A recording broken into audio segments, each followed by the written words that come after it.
सारा क्षणिक है और आत्मा एक नित्य है। आत्मा का अनुभव बस एकमात्र नित्य है। कहन राज को करन मन, करो महान यह कार्य। आप्त ज्ञान की प्राप्ति है, मंगलमय सुख सार। मंगलमय सुख सार।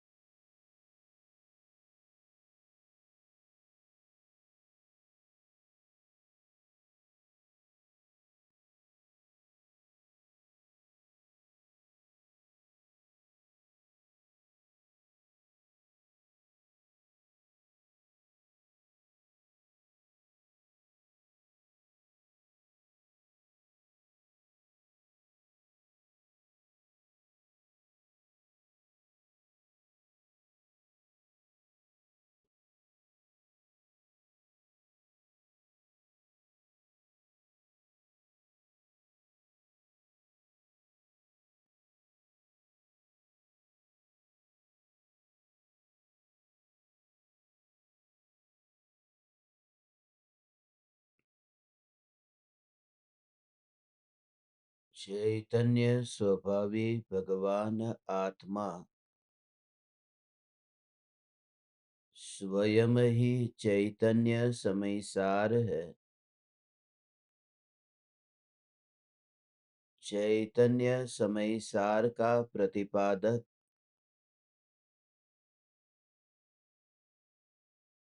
ग्रंथाधिराज समयसार का निर्झरा अधिकार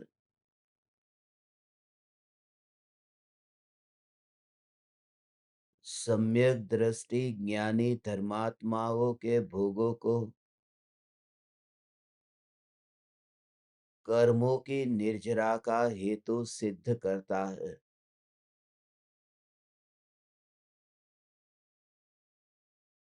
ज्ञानी के भोग निर्जरा के हेतु है।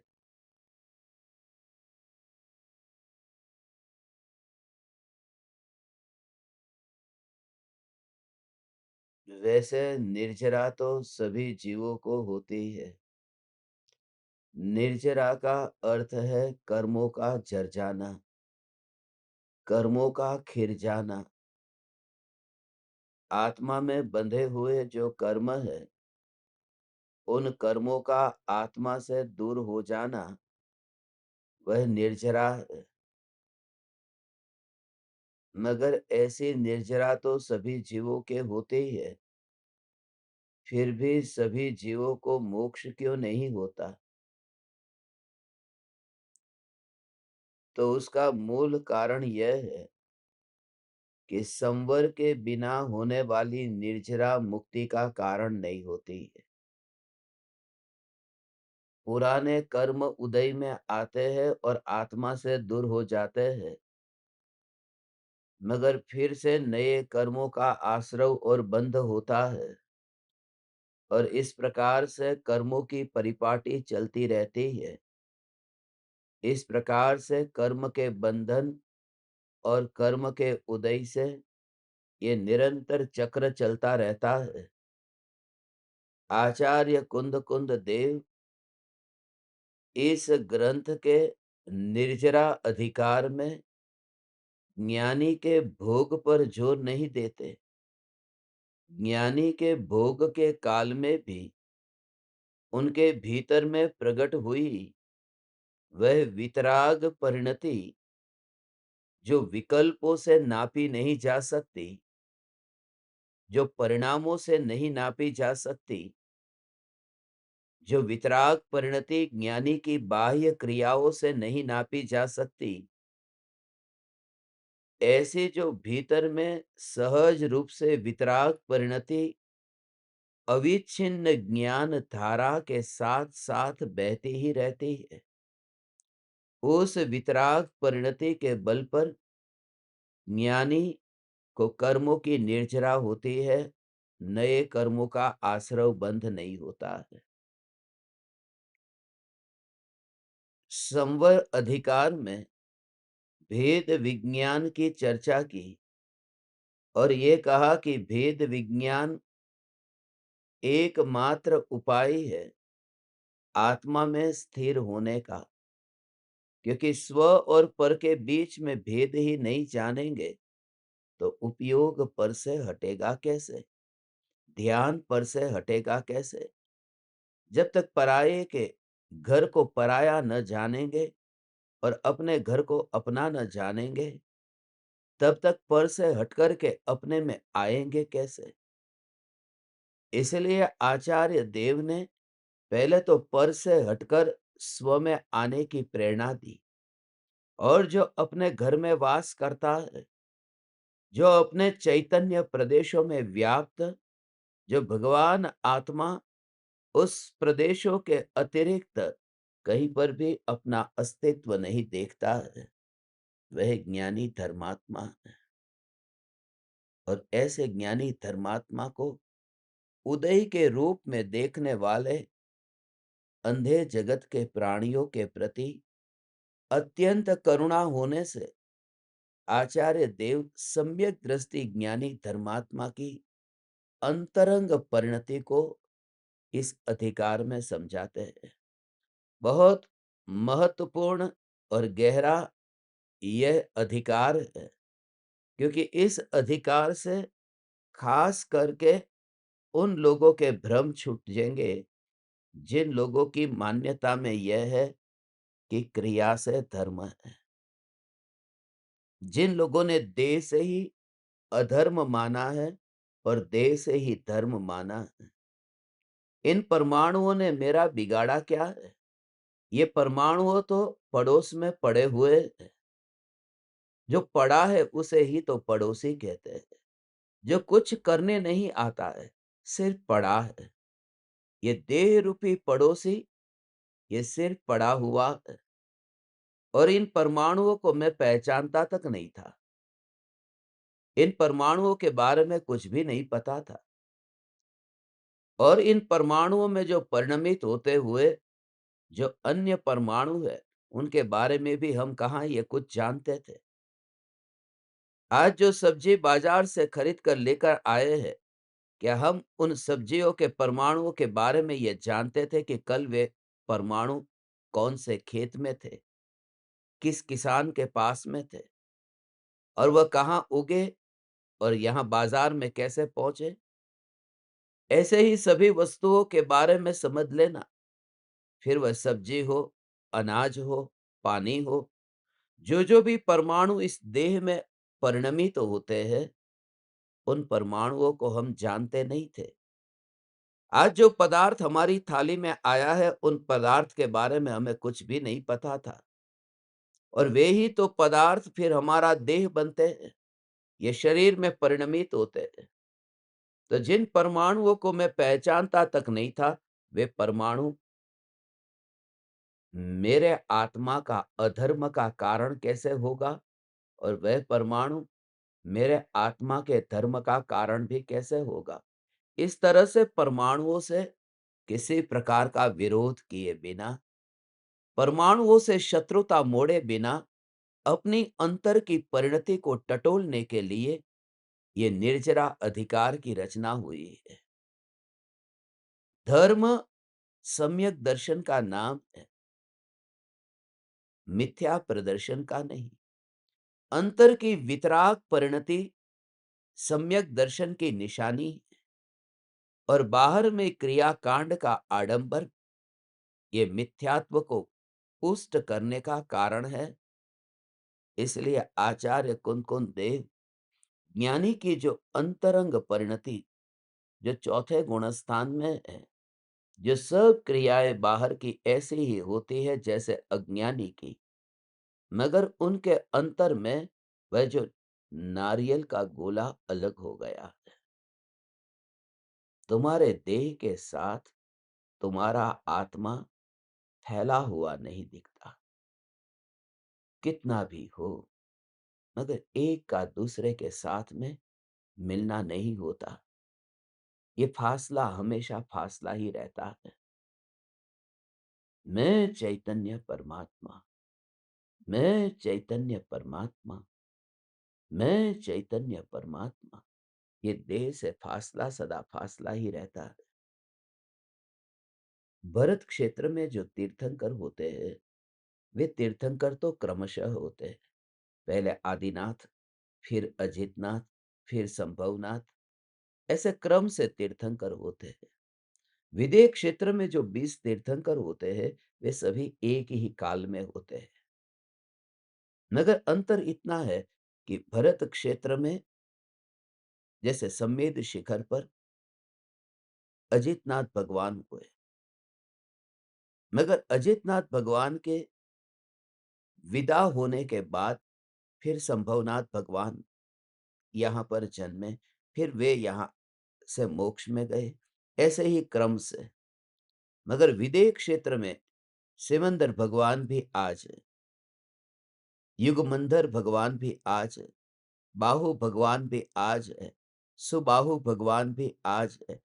ये 20 के 20 तीर्थंकर, मगर तीर्थंकर एक दूसरे से मिलते नहीं। एक ही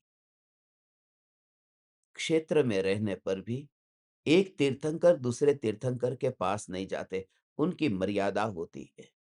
भले ही वे सिमंदर है, भले ही उनका समोसरण, उनका विचरण होता है, मगर अपनी मर्यादा का उल्लंघन नहीं होता।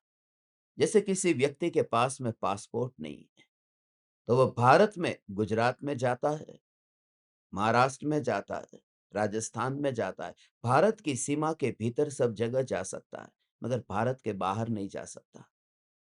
ये तीर्थंकर परमात्मा जो विदेह क्षेत्र में अपने एरिया में तो सब जगह वह जाते हैं, मगर एक तीर्थंकर, जैसे एक अमेरिकन और एक भारतीय, दोनों के पास पासपोर्ट नहीं है, तो दोनों, अमेरिकन है वो अमेरिका में सब जगह घूम सकेगा, भारतीय है वो भारत में सब जगह घूम सकेगा, मगर इन दोनों का मिलन नहीं होगा।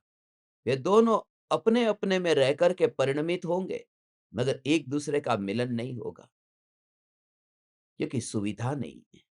ये जो ज्ञान है, ये ज्ञान स्वरूप भगवान आत्मा, और यहीं पर ही है देह। इस देह तक मैं आत्मा फैलता ही नहीं हूं, इस देह तक मैं आत्मा फैलता नहीं हूं और मिलता नहीं हूं, इसलिए फासला दिखाई देता है। ये फासला जो दिखाई देता है, ऐसे जो भीतर में धारा चलती है, उसी का नाम धर्म है। वह फासले का दूसरा नाम धर्म है। वो कहाँ दिखाई देता है? दृष्टि में। स्वभाव से पहचान होने से अज्ञानी की जो वितराग परिणति है, वह कैसी है? इसे आज हम निर्जरा अधिकार के मंगलमयी मंगलाचरण से शुरुआत करते हैं। ज्ञानी के भोग निर्जरा के हेतु है।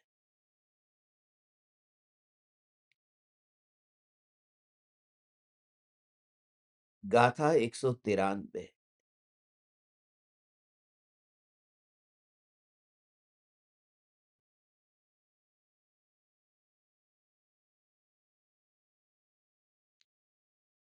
उपभोगमिन्द्रियेहिं दौवाणमचेदणाणमेदराणम् जमकुणदिसम्मदिट्ठे तं सौवं निज्जरनिमित्तम्।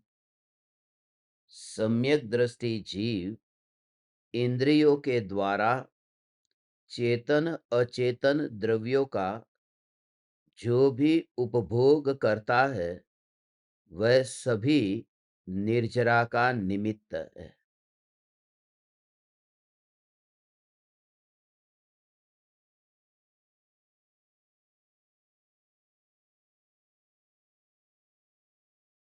ये छोटी-सी गाथा का बिल्कुल संक्षिप्त ये अर्थ है। सम्यक दृष्टि जीव। ये सम्यक दृष्टि जीव का अर्थ चौथे गुणस्थान वर्ती सम्यक दृष्टि, क्योंकि पांचवें गुणस्थान में भी सम्यक दृष्टि है, छठे सातवें गुणस्थान में भी है और सिद्ध परमात्मा भी सम्यक दृष्टि है। मगर यहाँ जो बात है वो चौथे गुणस्थान वर्ती सम्यक दृष्टि की बात है, क्योंकि यहाँ वो भोगों के साथ में होने पर भी जिनके भोग नहीं छूटे हैं उनको कर्म की निर्जरा होती है, ये बताया। सम्यक दृष्टि जीव इंद्रियों के द्वारा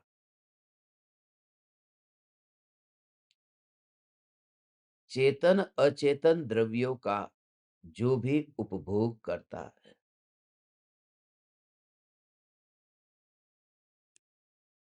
इंद्रियों का अवलंबन लेता है, इंद्रियों का अवलंबन लेकर के चेतन अचेतन, चेतन में सब आ गया, पत्नी, माता पिता, भाई बहन, पुत्र पुत्री, इन सब का उपभोग करता है। अलग अलग दृष्टि से, सिर्फ भोगना मतलब ये छू करके भोगना ही भोगना नहीं है। बच्चों को कोई भोगता है, कोई माँ बाप को भोगता है, तो कैसे भी वो उनका जो उपभोग करता है, चेतन अचेतन, भोग नहीं उपभोग करता है। ये उपभोग, भोग का अर्थ है जो एक बार भोगे और फिर भोगने में न आ सके, वह भोग है। और जिसको बार बार भोग सके उसे उपभोग कहते हैं। तो उपभोग करता है वह सभी निर्जरा का निमित्त है।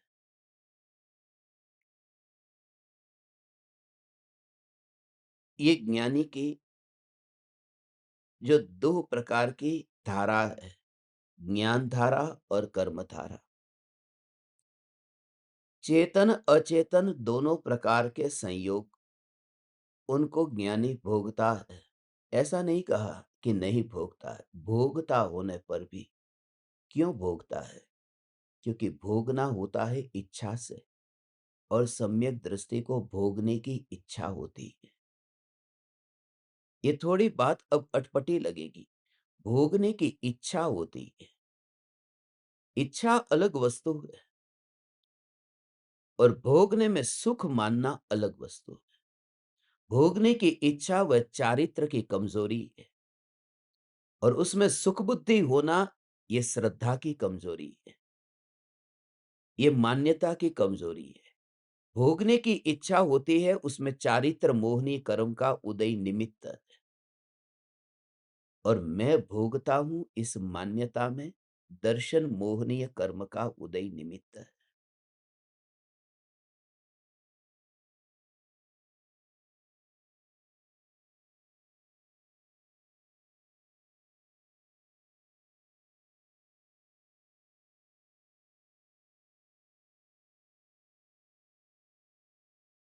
दर्शन मोहनीय और चारित्र मोहनीय। मैं भोग सकता हूं ऐसी मान्यता ये मिथ्यात्व है, ये दर्शन मोहनीय। मैं भोग सकता हूं और फिर भी भोगने की इच्छा होना, ये चारित्र मोहनीय कर्म का उदय का परिणाम है। चौथे गुणस्थान में वहां पर अनंतानुबंधी क्रोधमान माया लोभ के उदय का अभाव हुआ, अप्रत्याख्यानावरण का नहीं। इसलिए इच्छा तो होती है, मगर उस इच्छा में भी अपनापन छूट गया है, विकल्प उत्पन्न होते हैं और एक और से नाता तोड़ दिया है।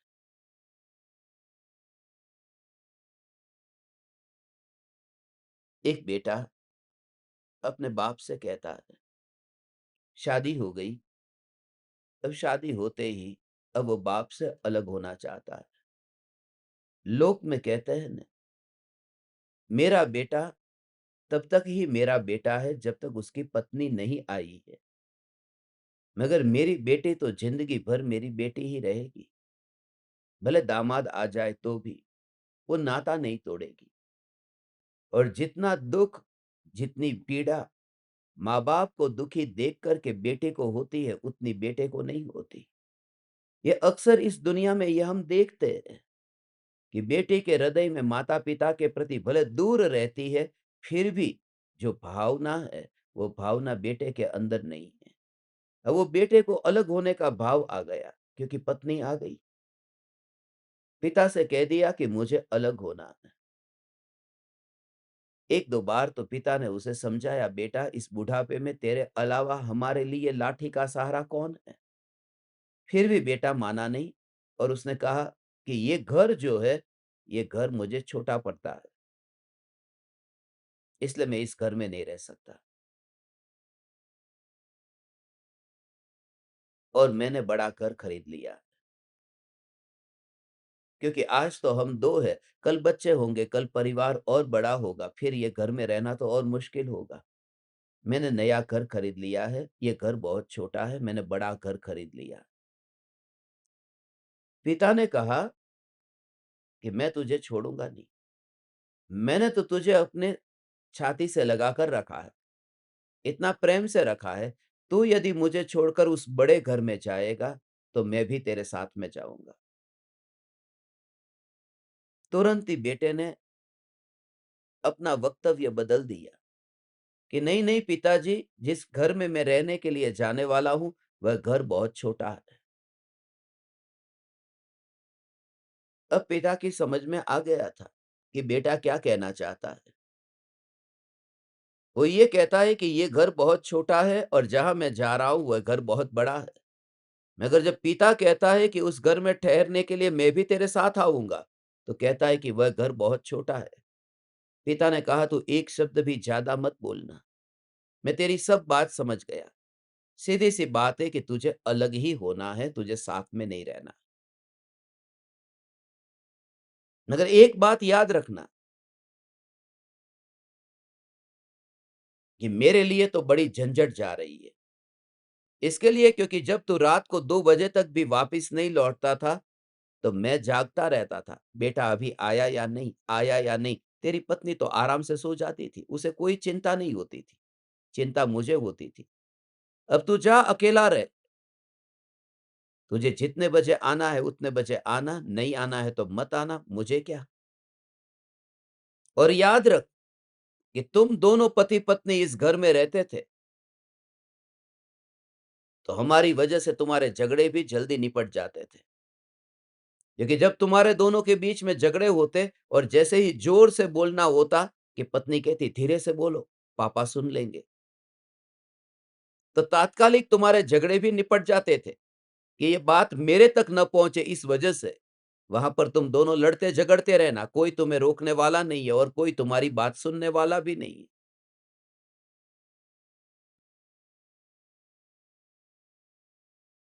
पिता ने बेटे को छोड़ दिया, बेटे ने पिता को छोड़ दिया, दोनों अलग हो गए।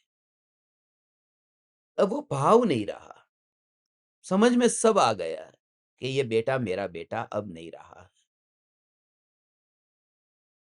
मगर कुछ दिन बीते और रात को 2 बजे थे और पिता को ये विकल्प आया कि बेटा उसके घर पर आ गया होगा या नहीं आया होगा। पिता ने फ़ोन हाथ में लिया और फ़ोन लगाया। उसकी पत्नी ने फ़ोन उठाया कि वो आ गया? बोले नहीं, अभी नहीं आए। बोले ठीक है, कोई बात नहीं। मैं अभी आधे घंटे बाद फिर से फ़ोन करता हूँ। ढाई बजे फिर फ़ोन लगाया। आया या नहीं आया? कि नहीं अभी तक नहीं आया। क्यों नहीं आया होगा? फिर मैं थोड़ी देर बात करता हूँ। ये जो पूरी रात भर ये फ़ोन लगाने का जो विकल्प आता है, तो वह कौन था जो बेटे को छोड़ दिया कि जा तुझे जाना है तो जा। ये 2 बात अलग-अलग बात है। एक बात है उससे नाता तोड़ देना, उसे अलग कर देना और दूसरी बात ये है कि अलग करने के बाद भी ये विकल्प पैदा होना कि क्या आया या नहीं आया। ये विकल्प अलग बात है और अलग देख लेना अलग बात है। सम्यक दृष्टि ने देखा कि ये देह मेरा नहीं है, ये पत्नी मेरी नहीं है, उसे अलग कर दिया है। फिर भी ये विकल्प आता है कि लाओ 2 रोटी पेट में डाल दो, लाओ मैं पत्नी को भोग लूँ। ये विकल्प जो आता है, वो अपनापन छूटने के बावजूद भी वो बाद में विकल्प चलते हैं और ये थोड़े दिन तक रहेगा, ये लंबा नहीं रहेगा। थोड़े दिन के बाद में ये फ़ोन भी कम हो जाएँगे। थोड़े दिन के बाद में पता भी नहीं कि बेटा अब क्या कर रहा है, पत्नी क्या कर रही है। हम सब देखते हैं एक-दूसरे के जीवन में, इससे दुखी होने की ज़रूरत नहीं है। जीवन की क्षणभंगुरता को हम देखते हैं। जो व्यक्ति कहता है कि मैं तेरे बिना जी नहीं सकता, थोड़े दिन के बाद में सब भूल जाते हैं। यहाँ कौन किसको याद रखता है? थोड़े दिन की ही बात है।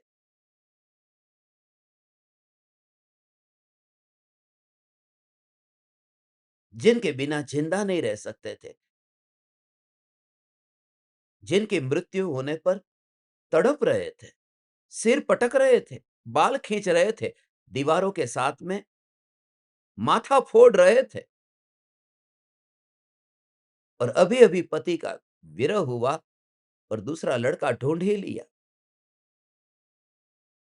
एक औरत ने अखबार में दे दिया था, मेरे पति का स्वर्गवास हो गया, इतनी तारीख को इतने दिन प्रार्थना सभा रखी है। प्रार्थना सभा में आप सब आमंत्रित है। लिखितन फ्रॉम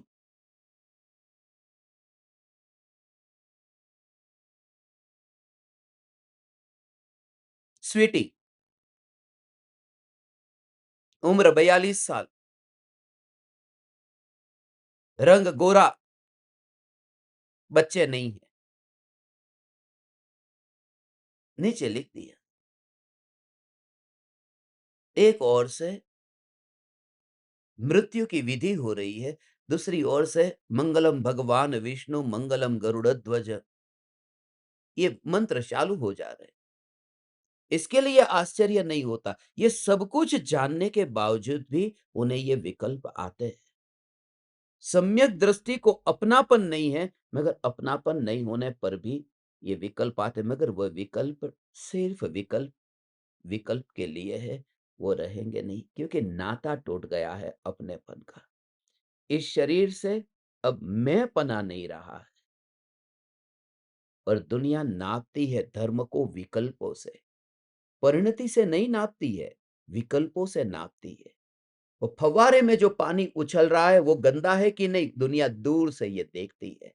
मगर वो फव्वारे के अंदर कुंड में जो पानी पड़ा है, वो कुंड में पानी कैसा है, वो कौन देखता है?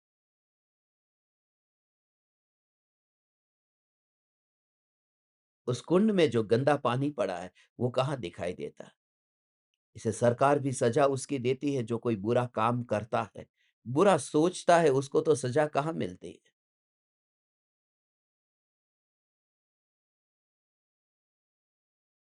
सहज रूप से जैसा ज्ञानी का अंतरंग जीवन है और उस जीवन की वजह से ही बस उनके कर्म की निर्जरा होती है। पूज्य गुरुदेव श्री कांजी स्वामी को देखो, उन्होंने जो कपड़े, वो वस्त्र जो ओढ़ करके रखे हैं, वो वस्त्र उनके ज्ञानी होने की निशानी नहीं है। ये हमारा दुर्भाग्य है कि ज्ञानी को हम कपड़े से पहचान करते हैं। वो जो गुरुदेव ने वस्त्र पहने हैं, वह स्थानकवासी संप्रदाय में दीक्षा लेकर के जो पहने जाने वाले कपड़े हैं, ऐसे वस्त्र उन्होंने पहने हैं। सिर्फ मोमबत्ती छोड़ी थी, मगर ऊपर की चदर नहीं छोड़ दी। उन्होंने संप्रदाय का जो निशान था, उसे छोड़ दिया, मगर उन्होंने वो वस्त्र तो ऐसे ही पहन के रखे और दूसरी बात कि उन्होंने पैंट शर्ट भी नहीं पहन लिया। ऐसा नहीं कि वो पैंट शर्ट पहन लेते तो वो अज्ञानी हो जाते। वो उनकी प्रामाणिकता ऐसी थी कि सादा जीवन जीना है, जैसे सादा जीवन जिया था ऐसे जीते रहो, क्या फ़र्क पड़ता है?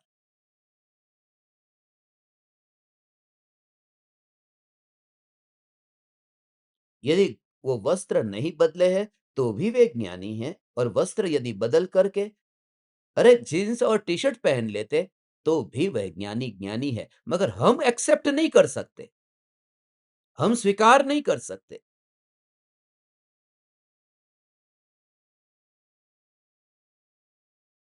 ज्ञानी होने का स्वीकार। वो जो परीक्षा में नंबर 1 पर कोई बच्चा आया है, तो वो किसके कारण आया है? उसने पेपर में क्या लिखा है उसकी वजह से।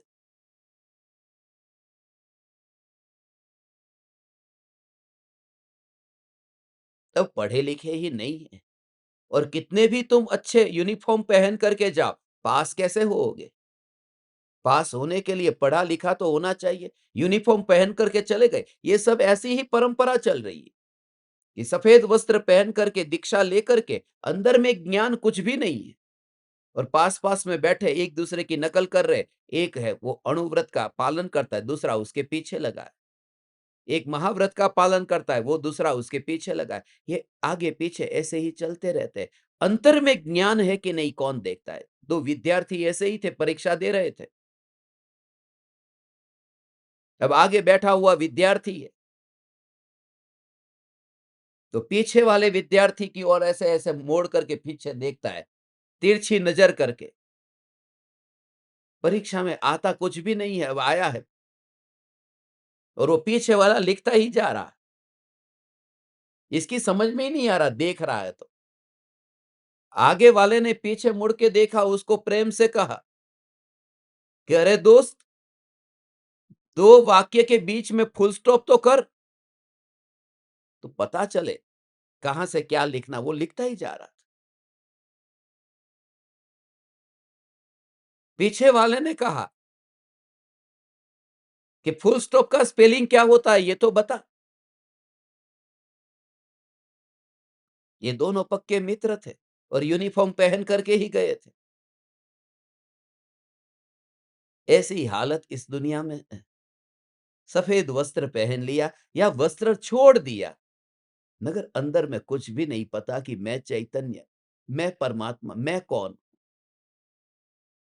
ये निर्जरा अधिकार अंतर की परिणति को बताता है कि मेरी परिणति में निर्मलता है तो कर्मों की निर्जरा है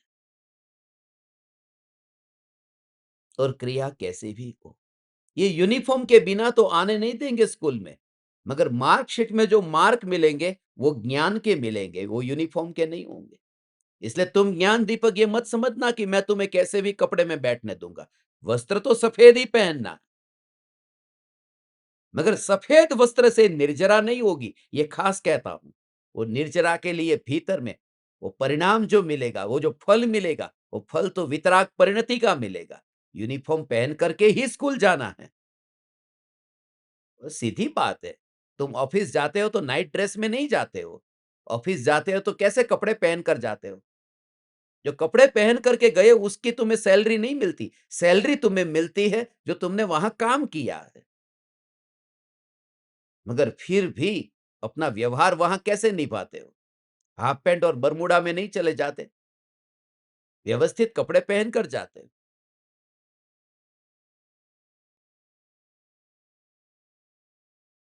ये बात अलग है कि वर्क फ्रॉम होम होता है, तो उसमें ऊपर टाई पहनी होती है, नीचे बरमूडा चल जाता है, क्योंकि कैमरे में आधा ही दिखता है। तो वर्क फ्रॉम होम में चल जाएगा, मगर दूसरे से मिलना होगा तो व्यवहार ठीक होगा। यथा योग्य अपनी भूमिका के अनुसार अपना व्यवहार निभाते हुए अंतर की वितराग परिणति। हे चैतन्य परमात्मा, अब मैं ये दिखाना नहीं चाहता कि मैं धार्मिक हूं, मगर वो धर्म जिसका मुझे कभी अनुभव नहीं हुआ, उस धर्म की खोज कर रहा हूं। अब दुनिया धार्मिक की मोहर भी लगा दे, ऐसा होता है, हम ये जानते हैं। जैसे ही दाढ़ी बढ़ जाएगी तो लोग आदर देंगे कि ये कोई साधु बाबा है। अलग अलग अलग छवि होगी उसकी।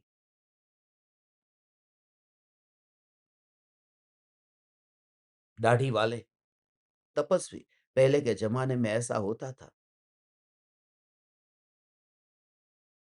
कि आत्मा की साधना में इतने व्यस्त है कि उस जंजाल में पड़ना ही नहीं है।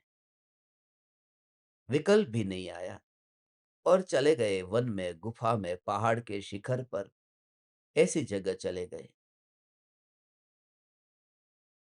और थोड़े दिन वहां पर रहे, न भोजन याद आया, न शरीर याद आया, न देह याद आया, न दाढ़ी बनाना याद आया।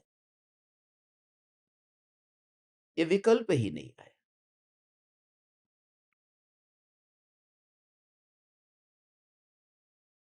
अब वो तस्वीर यहाँ पर वो साधु की रखी है कि देखो दाढ़ी वाले हैं, ये संत जो तपस्वी थे।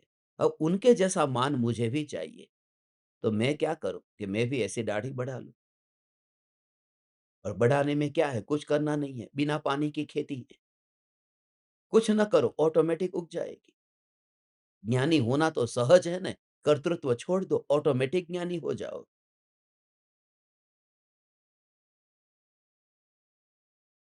और दुनिया फिर पूछती है, दुनिया वंदन करती है, दुनिया उनके चरण का सेवन करती है। और ये वे जो फिर दाढ़ी बनवाने के लिए उसका सेटिंग करना पड़ता है, फिर दाढ़ी रखनी भी और सेटिंग भी करना है। सेटिंग करने के लिए फिर वो सैलून में जाना होगा। फिर वो $100 दे करके सेटिंग करा के आएँगे, भले वो ₹8,000 सेटिंग के लगे। वो जो संत थे, वो वन में जो थे, उन्होंने दाढ़ी सेटिंग करने के लिए नहीं बढ़ाई थी।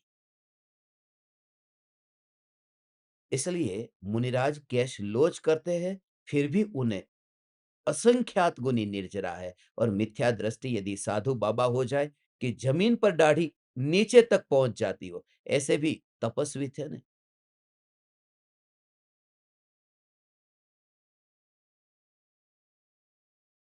ऐसे योगी थे। नाटक बहुत किया। हमारे दादाजी ने ही बहुत नाटक किया था। उनकी जटा बहुत थी, बहुत बाल बढ़ाए और बढ़ाए इतने कि एक समय ऐसा था कि उन्होंने कभी चटाई ही नहीं बिछाई, गद्दा नहीं बिछाया। वो अपने जो बाल बड़े थे, वो बड़े हुए बाल के ऊपर ही वो सोते थे। वही उनकी चदर थी। इतने बाल बड़े जमीन तक। मगर उसका वितराग परिणति से क्या नाता है? वो नाटक है। दादाजी है तो क्या हुआ? वो नाटक है। सत्य जो है वो सत्य यही है, अंतर में परिणति निर्मल हुई या नहीं हुई। वो जो भेद ज्ञान के कारण जो कर्मों की निर्जरा होती है, वो भेद ज्ञान ही नहीं है। तुम घर में रहो, मगर घर में रह करके भी तप हो सकता है। तत्वार सूत्र में सूत्र है ना, इच्छा निरोधस तप, तपसा निर्जराश्च। तत्वार सूत्र के 9वें अध्याय में निर्जरा का वर्णन किया है। ये 2 सूत्र बताए, इच्छा निरोधस तप, तपसा निर्जराच। इच्छा का निरोध तप है, और तप से कर्मों की निर्जरा होती है। भूखा रहना तप नहीं कहा, इच्छा का अभाव तप कहा। अब समझना, बहुत गहरी बात है। इच्छा का अभाव होना तप है, और उस तप से कर्मों की निर्जरा होती है। पर्युषण पर्व हम मनाते हैं, उसमें 10 लक्षण पर्युषण जो दिगंबर के 10 दिन होते हैं, 10 लक्षण पर्युषण महापर्व।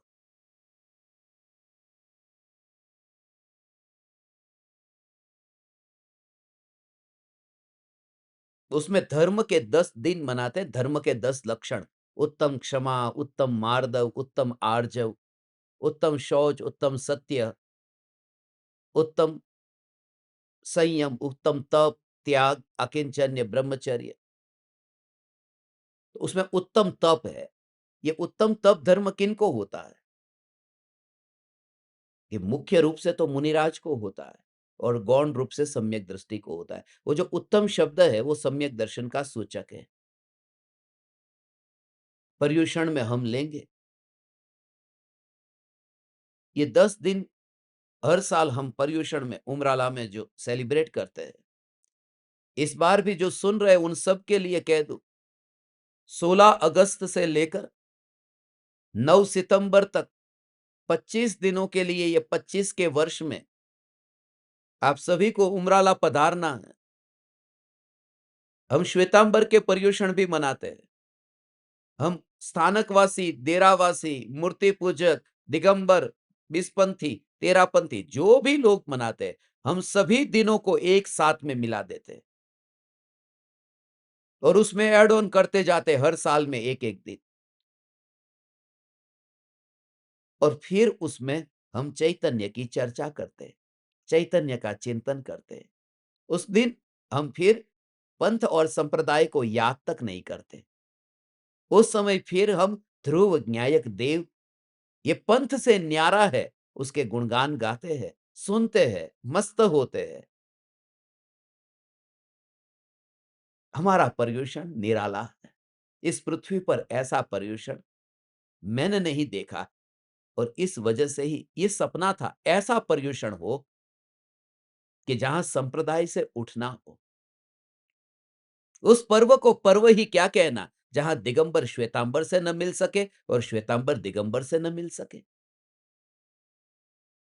उस पर्व को पर्व ही क्या कहना, जहां वो कहे कि ये मेरा और ये तेरा, जैन होकर के मेरा और तेरा वहां होता हो। पर्व तो वह है जहां चैतन्य में वास हो और वह किसी भी दिन हो सकता है। ये तो रोज-रोज हो सकता है। ये रोज हमारा हो क्या रहा है? ये पर्यूषण ही तो है। हम पर्यूषण मना रहे हैं। ये उत्सव है।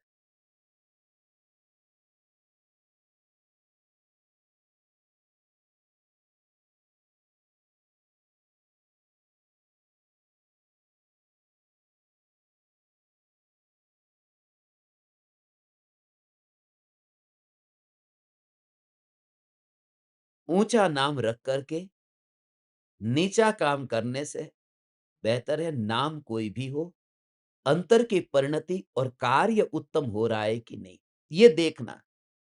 वो श्वेतांबर के दिन है, डेरावासी स्थानकवासी को मत देखना, वरना तुम्हें विरोध होगा और खास करके दिगंबरों को तो बहुत विरोध होगा, क्योंकि वह तो पक्के हैं। वो स्वीकार नहीं कर पाएंगे कि श्वेतांबर का पर्यूषण मनाया। इस व्यक्ति का ठिकाना नहीं है, हमारा बिल्कुल ठिकाना नहीं है। हम जंजीर वाले नहीं हैं, हम हथकड़ियों को नहीं पहनते। हम तो जहां देखे वहां चैतन्य चैतन्य चैतन्य। आओ तुम भी रसपान करो पर्यूषण में। आओ तुम भी आनंद को भोगो। उस उत्सव में, उस महोत्सव के हिस्सेदार तुम भी बनो, तुम भी सहभागी बनो।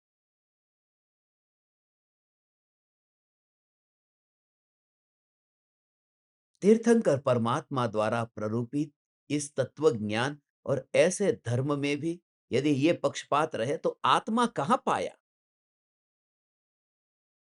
धर्म है ही कहां?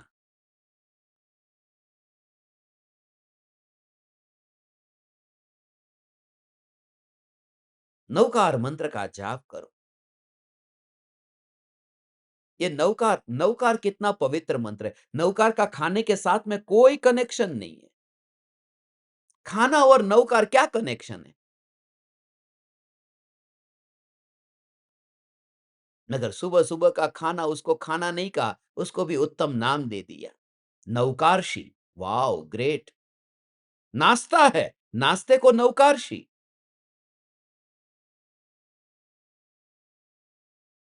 और नौकार का पता ही नहीं है कि नौकार में पंच परमेष्ठ की परिणति क्या है और खाखरा खा लिया है, फाफड़ा खा लिया है, नौकार से चल रही है। अपने ज्ञायक देव की ओर वो चारों, और आपको पता है, बस जीवन की संध्या ढल जाने से पहले तू चौथे गुण स्थान में आ। तीर्थंकर परमात्मा तो विहार करते हैं। तीर्थंकर परमात्मा विहार करते हैं। वो तो 13वें गुण स्थान में, तो कम से कम चौथे में तो विहार कर। चौथे गुण स्थान में जीवन की संध्या ढलने से पूर्व, ये समाधि मरण जो करना है ना, जीवन की संध्या ढलने से पूर्व चौथे गुण स्थान में तू एक बार विहार कर। शाम होने से पहले चौथे में विहार कर, उसका नाम चौविहार है। और लोग शाम के खाना खाने को चौविहार कह देते। क्या गजब की बात थी और क्या से क्या कर दिया है हमने। ये नवकारशी सुबह, चौविहार शाम को और दोपहर का, वो मुझे पता नहीं, तुम ज्यादा जानकार हो।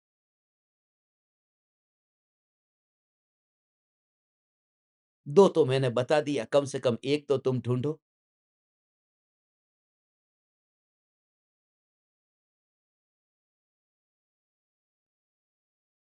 जो शब्द थे, प्राचीन जो शब्द थे, जो पुराने शब्द के भाव इतने आत्मिक थे, इतने आत्मा की ओर इंगित करने वाले थे, ये तो हमारे हाथ में यदि कोई शब्द पड़ जाए ज्ञानी के, तो भी हम कचरा बना देते हैं। उस चौवियार जैसे पवित्र शब्द को भी पाव भाजी के साथ जोड़ दिया। क्या कर रहे हो? कि चौवियार कर रहे हैं। पानी पूरी के साथ जोड़ दिया, चौवियार चल रहा है। पूरी से मुझे याद आ गया। ये पूरी बहुत याद दिलाती है। पूरी से याद आया कि पूरी में जो रचना हुई है आत्मसिद्धि भेद विज्ञान, उस पर आज शाम को यूट्यूब पर 7:42 पर सत्संग होने वाला है। उस रचना पर पुरी के समुद्र तट पर मैं अकेला बैठा था, सबसे अलग होकर के। एक और विराट सागर और दूसरी ओर परम कृपालु देव की विराट दृष्टि, और चंद लम्हों में जो रचना हुई है, 142 गाथा में एक भी गाथा ऐसी नहीं है कि जिस गाथा में कृपालु देव ने भेद विज्ञान की बात न लिखी हो। और आज एक-एक गाथा हम लेंगे, थोड़ा फास्ट लेंगे, 142 है ना, इसलिए 7:42 रखा कि 2 घंटे का भी सत्संग हो तो आपको तकलीफ ना हो। और इसलिए यूट्यूब पर रखा कि तुम्हें चलते-फिरते भी सुनना हो तो सुन सकते हो। सुविधा रहेगी। तुम तो मुझे देखोगे, मैं तुम्हें नहीं देख पाऊँगा। क्या मज़ा आएगा। इसलिए आज का सत्संग खास सुनना तुम। उसकी लिंक अभी आपको भेज दूँगा। परम कृपालु देव की दृष्टि हम समझेंगे ना, ये गाथा और इसमें ऐसे 2 भाव, ये गाथा, इसमें ये 2 भाव, ये गाथा, इसमें ये 2 भाव, ये 2-2 एक-एक गाथा में 2 भाग करके हर एक गाथा में 2 भाग किया है, और एक तो है अपना और एक पराया। 142 गाथा में एक भी गाथा ऐसी नहीं है जिसमें भेद विज्ञान की बात ना आई। और वो भेद ज्ञान की बात जो लाइव सुनने में जो आनंद है, तुम सुनना और मुझे बताना कि तुम्हें कैसा लग रहा है। चैट बॉक्स में कमेंट करना, तो पता चलेगा कौन-कौन सुन रहा है।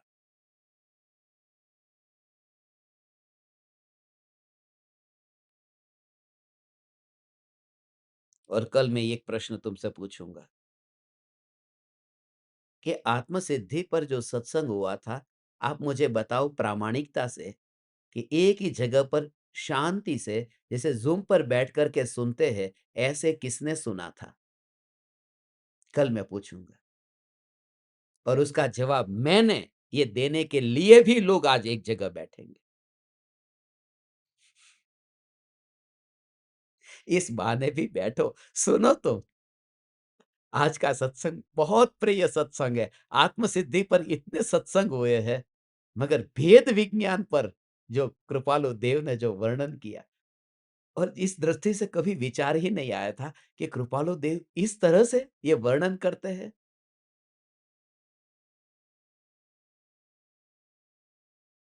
दोनों के बीच में भेद ज्ञान। मेरे हाथ में पानी था, पीने का पानी था, और फिर बाद में कुछ ज्ञान दीपक आए, मैंने उनको कहा था सामने समुद्र है। खारा जड़नो दरियो भरियो, मीठा जड़नो लोटो, तरस्या ने तो दरिया थी ये, लोटो लागे मोटो। गुजराती समझते हैं। खारे जल का समुद्र है और मीठे जल का लोटा है, और दोनों के बीच में भेद ज्ञान करना है कि वो खारा समुद्र पीने के काम में नहीं आएगा, पीने के लिए तो ये मीठा जल। तरस्या ने तो दरिया थी ये, लोटो लागे मोटो। प्यासे को तो समुद्र से भी ये लोटा बड़ा लगता है। एक ओर से है 14 राजू प्रमाण लोक, और एक और है चैतन्य लोक। तरस्या ने तो दरिया थी ये लोटो लागे मोटो। ये चैतन्य लोक 14 राजलोक से बड़ा है, क्योंकि जिसमें झलकते लोक वह आत्मा ही लोक है। ये लोकालोक जिसमें झलक जाता है वह आत्मा से महान क्या होगा। जिस थैली में वस्तु समा जाती हो वह थैली वस्तु से तो बड़ी होगी। जिस ज्ञान में सारा जगत आ जाता हो वह ज्ञान जगत से तो महान ही होगा। हे चैतन्य के दीवाने, आज शाम का सत्संग तो मत छोड़ना। आत्म सिद्धि भेद विज्ञान। ओ हो।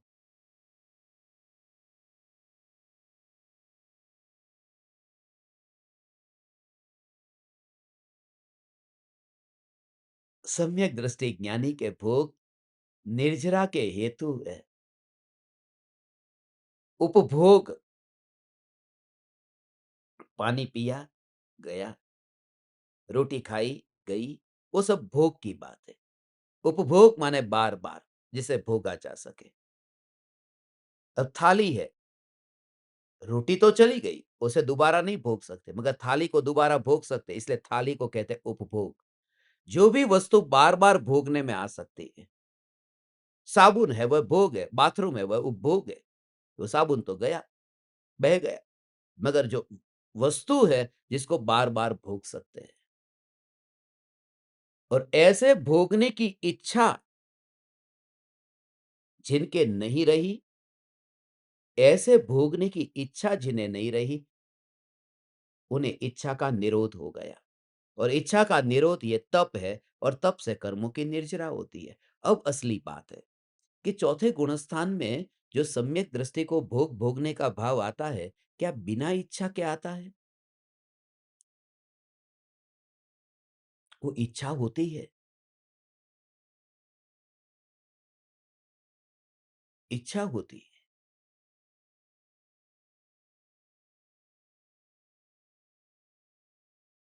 जब पवनंजय ने अंजना को देखा और उसके रूप पर मोहित हुए, और उनकी शादी भी पक्की हो गई थी कि शादी होने ही वाली, शादी हुई नहीं थी, शादी पक्की हो गई थी, कह दिया था।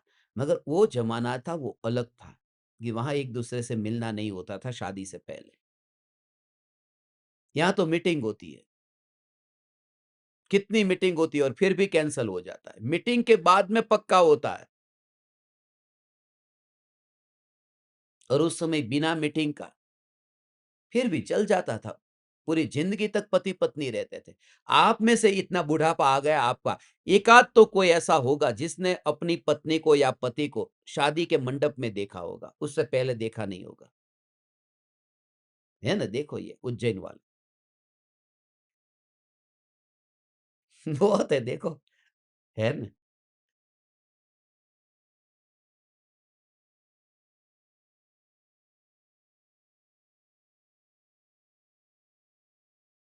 ऐसा है, फिर भी जिंदगी चल गई।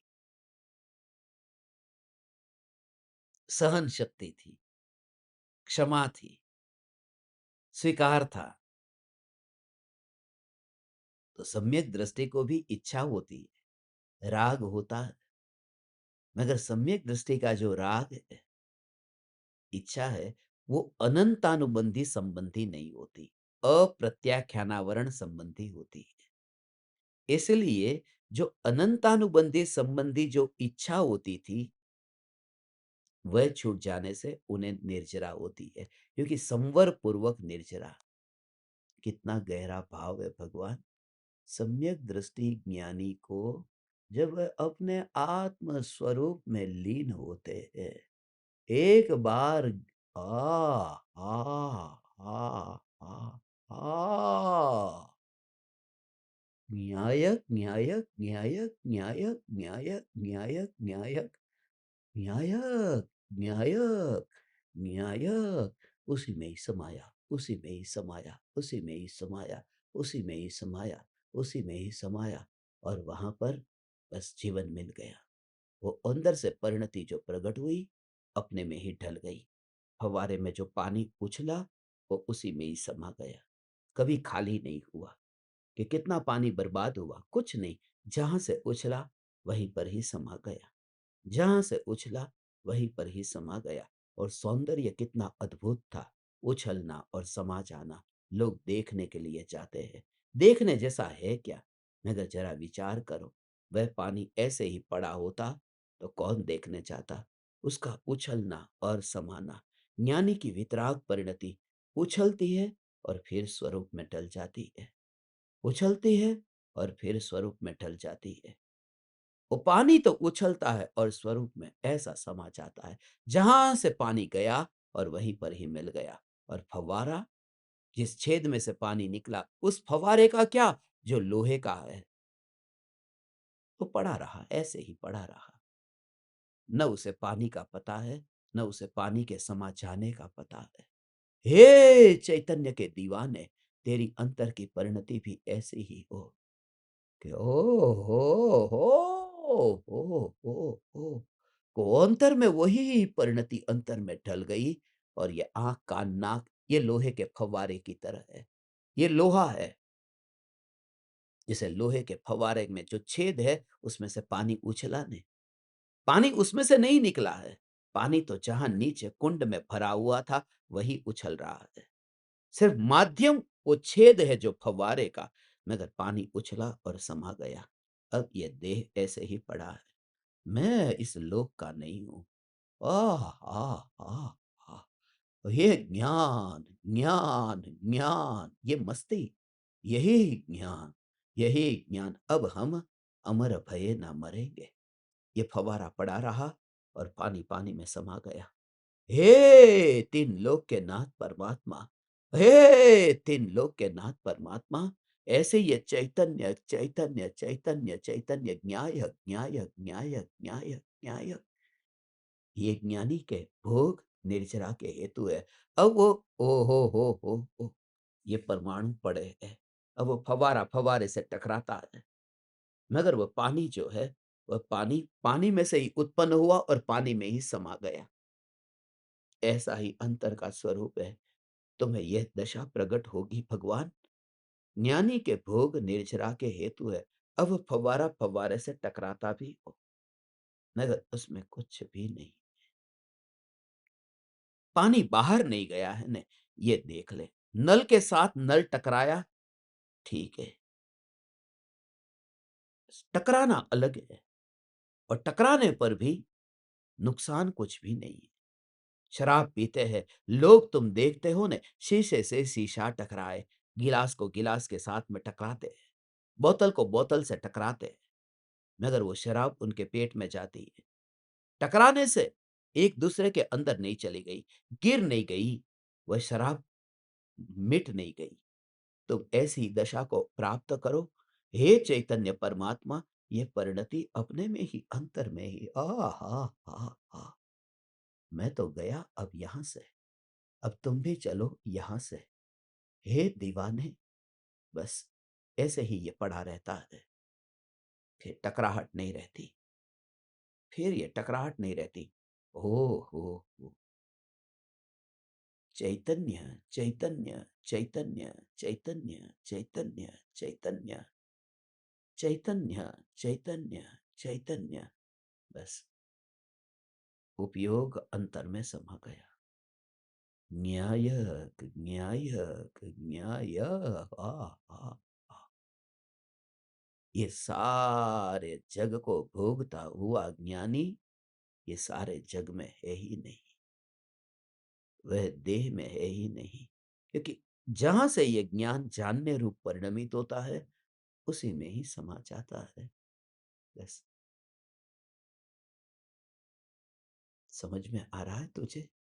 हे तीन लोक के नाथ परमात्मा, बस बस बस, मैं क्या करूं उसके लिए, मैं क्या करूं, मैं क्या करूं, मैं क्या करूं उसके लिए, मैं क्या करूं, कर क्या सकता हूं, मैं क्या करूं, मैं क्या करूं, मैं क्या क्या करूं, मैं क्या करूं। बस मेरा कोई अपराध तो नहीं है, मैं क्या करूं, मैं क्या करूं। मैं होटल में सो रहा था, मेरे से पहले भी कोई सोया हुआ था। कोई महिला सो रही थी। उसका बाल वहां पर तकिए पर पड़ा रह गया होगा। मैं सोया तो उसका बाल मेरे पर भी चिपक गया। मेरे कुर्ते पर उसका बाल चिपक गया और मैं अब प्रवचन देने गया। किसी ने देख लिया कि ये लड़की का बाल तुम्हारे कुर्ते के ऊपर कहां से आया। मुझे पता भी नहीं वो लड़की कौन लड़की थी। आ गया साथ में। मैं क्या करूं? मैंने तो उसे देखा तक नहीं, मगर बाल आ गया साथ में। मैं क्या करूं? मगर दुनिया ये समझती नहीं है। मैं क्या करूं? तुम समझते हो? यदि तुम मुझे सच्चे हृदय से समझते हो तो तुम इतना समझ लो कि मैं तो आ गया, वो बाल साथ में आ गया। मैं क्या करूं? मैं चैतन्य परमात्मा, मगर ये देह पूरा साथ में ही आ जाता है। मैं जहां जहां जाता हूं, मैं क्या करूं? उसमें मेरा क्या अपराध है? And you feel it, and you literally feel the eternal nature. Oh my God! यह ज्ञान, ये देह पीछे आ गया, चिपक गया। मैं क्या करूं? मैं तो पहचानता तक नहीं हूं कि यह शरीर क्या है। यह ज्ञान दीपक, यदि तूने मुझे उस बाल की वजह से हीन न देखा, तो तू मुझे देह की वजह से भी हीन मत देखना। ये देह साथ में चला जाता है और ये मेरा ही नहीं, तेरा देह भी ऐसे ही साथ में चला जाता है। मैं क्या करूं? भेद विज्ञान से संवर है, संवर से निर्जरा है, और वह निर्जरा ही मुक्ति का कारण है। वरना कर्मों की निर्जरा तो सभी को होती है, अज्ञानी को भी होती है। जो गाड़ी अभी मिली, पुण्य उदय में आया, खिर गया। अभी क्रोध आया, चारित्र मोहनी कर्म खिर गया, निर्जरा हो गई। ऐसी निर्जरा तो अनंत बार हुई है, एक बार नहीं। कभी अकाम निर्जरा करे, भवन त्रिक में सुरतन धरे। विषय चाह दावा नल दयो, मरत विलाप करत दुख सयो। अनंत बार हुई ऐसी निर्जरा। छह डाला में लिखा न। भवन त्रिक में सुरतन धरे। तीन प्रकार, वो भवन त्रिक, भवनवासी, व्यंतर और ज्योतिषी। इन तीनों में वह देह धारण करता है। अकाम निर्जरा से कोई अंतर में संवर नहीं था और कर्म खिरते गए। भूख लगी है, भोजन नहीं मिला, गुस्सा नहीं किया, कर्म आकर के निकल तो गया, मगर वितराग परिणति कहां थी? वह अकाम निर्जरा थी, वह मजबूरी में थी। वह वर्षी तप, वह अट्ठाई, वह मांस खमन, वह अट्ठम, वह सब मजबूरी में था। वो भाव के आवेश में था, वो परिणति की सहजता से नहीं था। इसलिए अकाम निर्जरा हुई। असली निर्जरा तो वह है, निज काल पाय विधि चरना, तासो निज काज न सरना। तप करी जो कर्म खिपावे, सोई शिव सुख दर्शावे। अपना अपना काल पक जाता है और कर्म खिर जाते हैं, उससे आत्मा का हित नहीं होता। मगर इच्छा के अभाव से वह सेपरेशन फील होता है। तुम्हें लगता नहीं है मैं बिना देह का हूं? मैं बिना देह का हूं। या हे ज्ञान दीपक, ये तप, बस ये नाता तोड़ तो समाधि में स्थित हो। कर्मों की निर्जरा होगी, संवर पूर्वक निर्जरा होगी। बस इतना ही आप परमात्माओं के लिए। ये निर्जरा अधिकार, ये ज्ञानी की अंतरंग दशा को बताता है। वो तुम्हारे साथ ही खेलता है, बातें करता है, बोलता है, दुकान पर जाता है, रुपये को गिनता है, सोने के गहने को पहनता है। वो इतना सजता है, मगर फिर भी वो विरागी है। वो अपने को संवारता है, मगर संवारता होने पर भी, उस संवारने में भी उनके भीतर में संवर है। संवर से उसने अपने को संवारा है। दुनिया को तो पृथ्वी काई के मुर्दे से संवारा हुआ दिखाई देता है। आप परमात्माओं को मैं क्या कहूं? मन ही नहीं होता मैं रुकूं।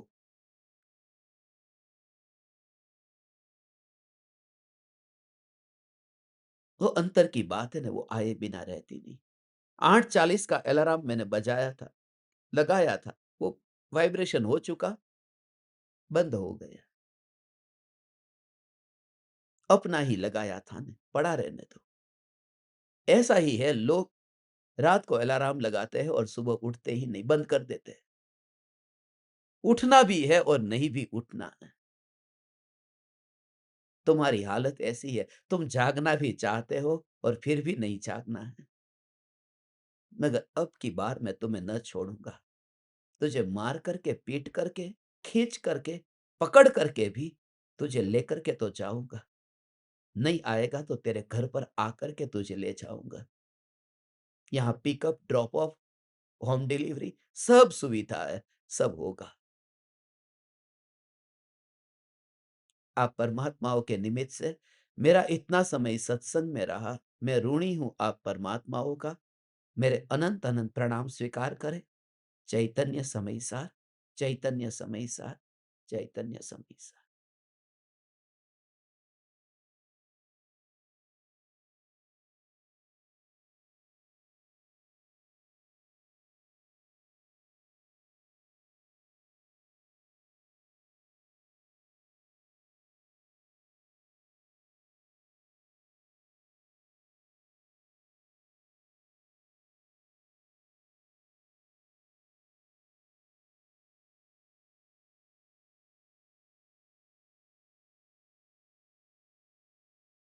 अहो अहो श्री सद्गुरु करुणा सिंधु अपार,